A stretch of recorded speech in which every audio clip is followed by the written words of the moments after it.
নমস্কার, আমি মৌসুমি। আপনাদেরকে আমাদের চ্যানেল মনোরম মুহূর্তে আরও একবার স্বাগত জানাই। আশা করছি আপনারা সকলে ভালো আছেন এবং সুস্থ আছেন।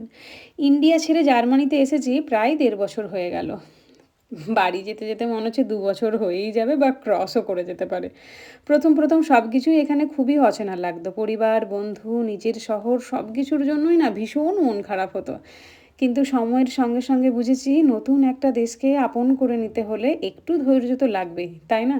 এখন ধীরে, ধীরে জার্মানির সংস্কৃতি, এখানকার মানুষের ইতিবাচক মনোভাব, নিয়ম শৃঙ্খলা আর জীবনযাপনের ধরন সবকিছুই ভালো লাগতে শুরু করেছে।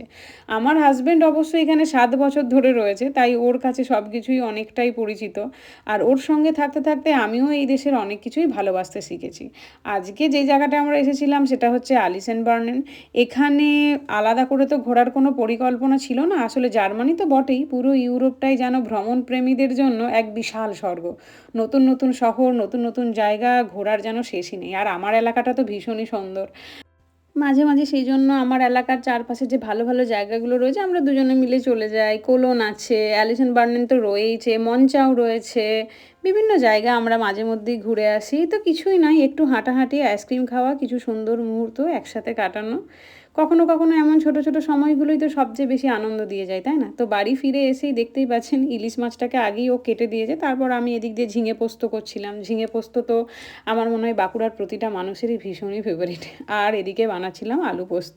তো বাড়ি ফিরে দেখি কিছুদিন আগে আমি পাম্পকিন সিড খাবো বলে ভিজিয়ে রেখেছিলাম। তো কিছু নয়, কোনো কিছু আশা করিনি আমি জাস্ট মাটির মধ্যে ফেলে দিয়েছিলাম। তো দেখি সেই গাছগুলোতে অবশেষে কুমড়ো ফুল এসেছে। এত ভালো লাগলো, এখন শুধুই অপেক্ষা। ওই ফুল থেকে ছোট্ট কয়েকটা কুমড়ো হয়েছে, জানি না হবে কিনা।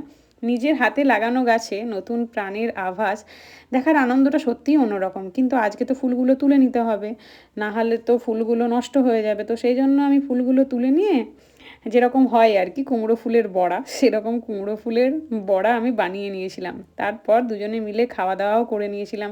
ভাবতেই পারিনি এতদূর জার্মানির মাটিতেও নিজের হাতে লাগানো গাছ থেকে কুমড়ো হবে। সবচেয়ে আনন্দের বিষয় মনে হচ্ছে আবার বাড়ির মতো সেই পরিচিত স্বাদটা আমি ফিরে পেয়েছি।